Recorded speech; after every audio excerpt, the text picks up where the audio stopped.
Back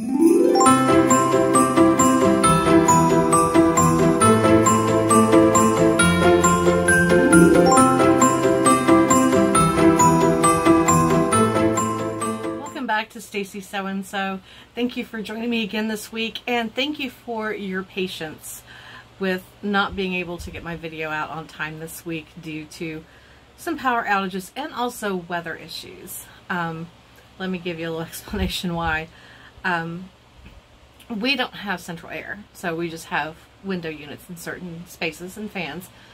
But unfortunately in my sewing room, I have over here a huge wall of windows, and although I do have curtains, heavy curtains to help block out a lot of the heat, because of the heat warnings, and it's been so extreme that this room would heat up so badly that I couldn't even sit here without just dripping.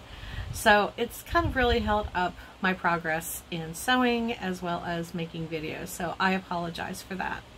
But as promised, this week I am doing a Christmas in July episode, and it's going to be based off of this vintage Christmas idea book from Clipchamp. Now, you guys have seen me, I think I've done a flip through with some of these before, but one of the things that I want to make out of it this year, or it inspired what I want to make this year, are fabric Christmas cards.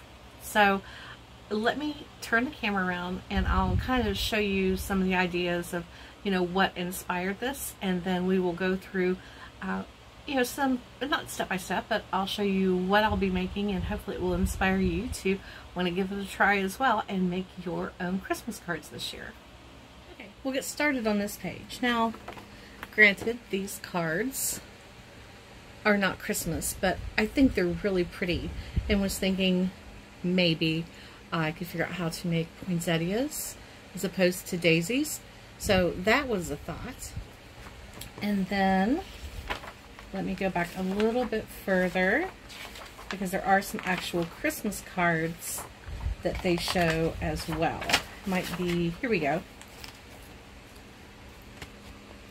Now granted, these look like they're just made with cardstock, and they have used you know, Wright's trim, maybe some fabric pieces or paper pieces, and made them.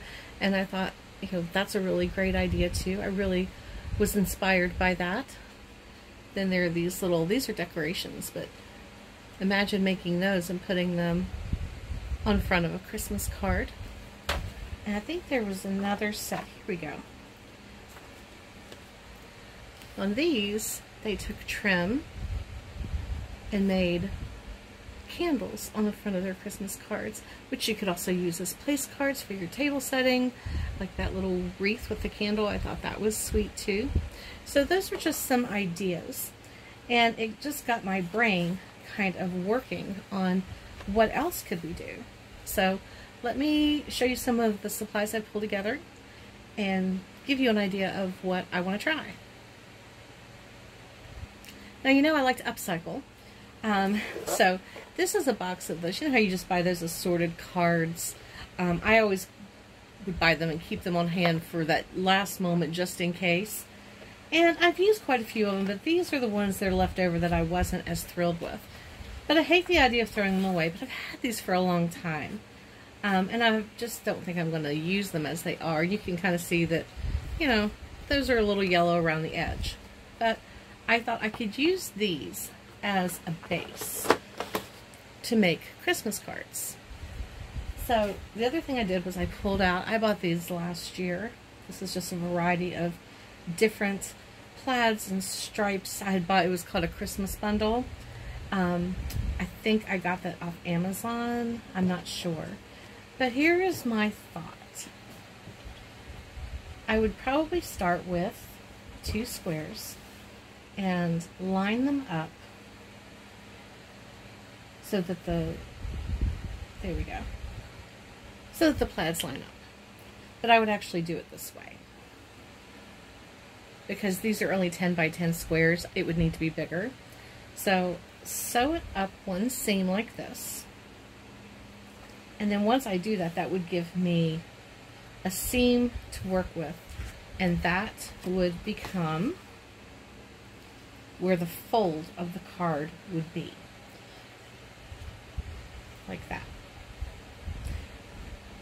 And then be able to fold in,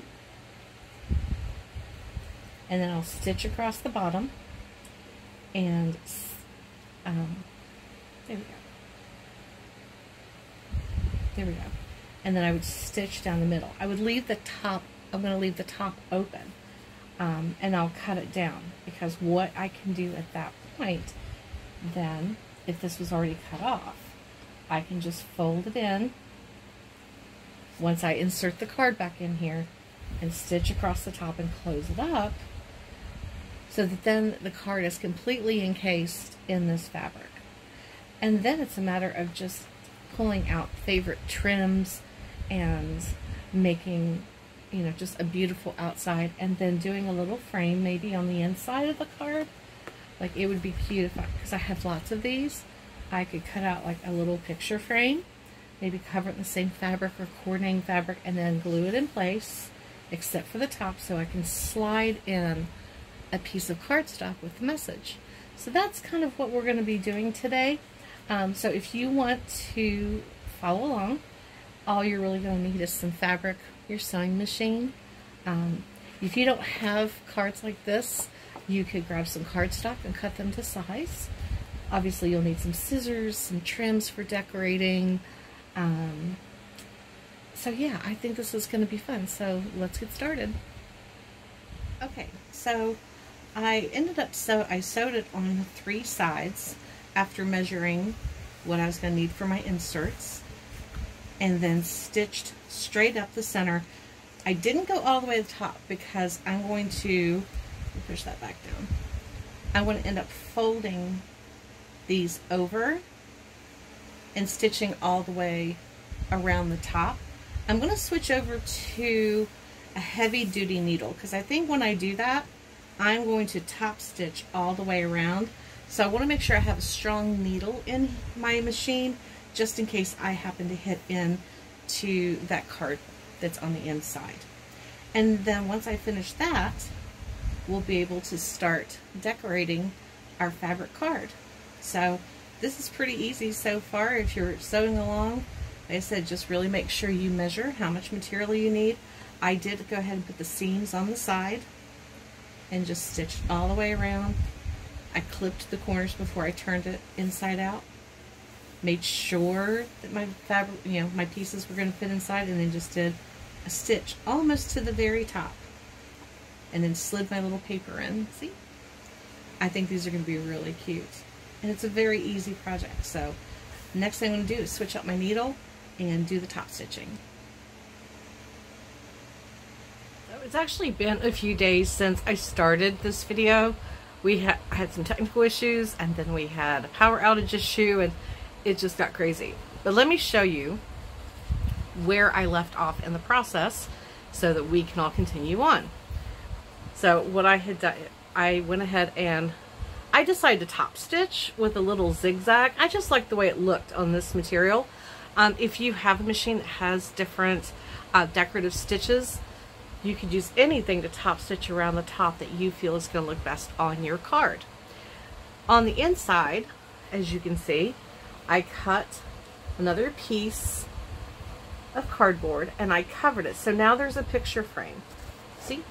So now I can use this to either slide in a picture, or what I'm thinking of doing, because I'm going to use these as Christmas cards. I'm thinking about designing something on canva.com, you know, a Merry Christmas wish, blessing, or whatever, and slide it into here. If you wanted to, you could do 2 of these picture frames. You could also add another frame over here for a picture on the inside. So now we are up to the part where we get to decorate the outside, which is always my favorite part. So give me just a second and I'll show you everything that I've kind of pulled from my scraps, some buttons and stuff, to show you what I'm gonna do. Okay, so you can kind of see, now you could use tacky glue if you want to for the decorating. I am going to use hot glue.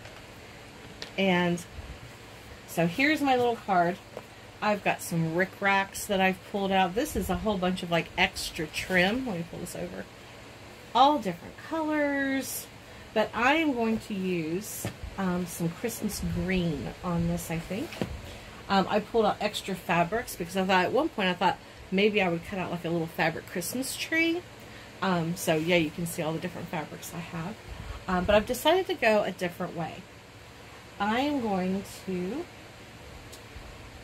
see this little, I have this really pretty little scrap of lace, and I'm going to hot glue that across the center and then top it with a piece of green rickrack.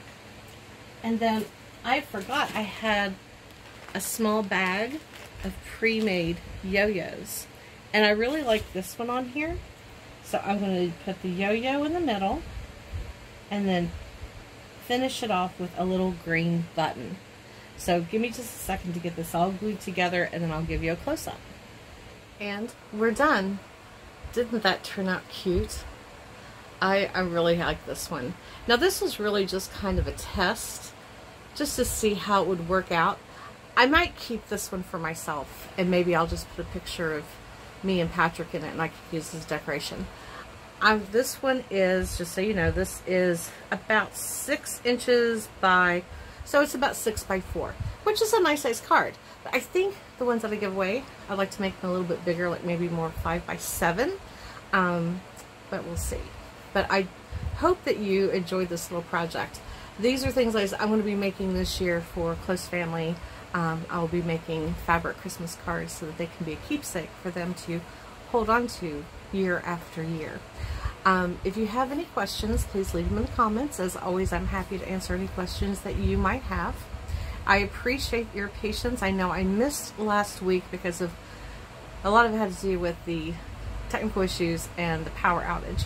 So I appreciate your patience on that, and I'm glad that you came back this week to see my Christmas in July project. So thank you guys. Have a wonderful week, and you know I will definitely do my best to make sure that I don't miss another week of videos. So until then, happy sewing.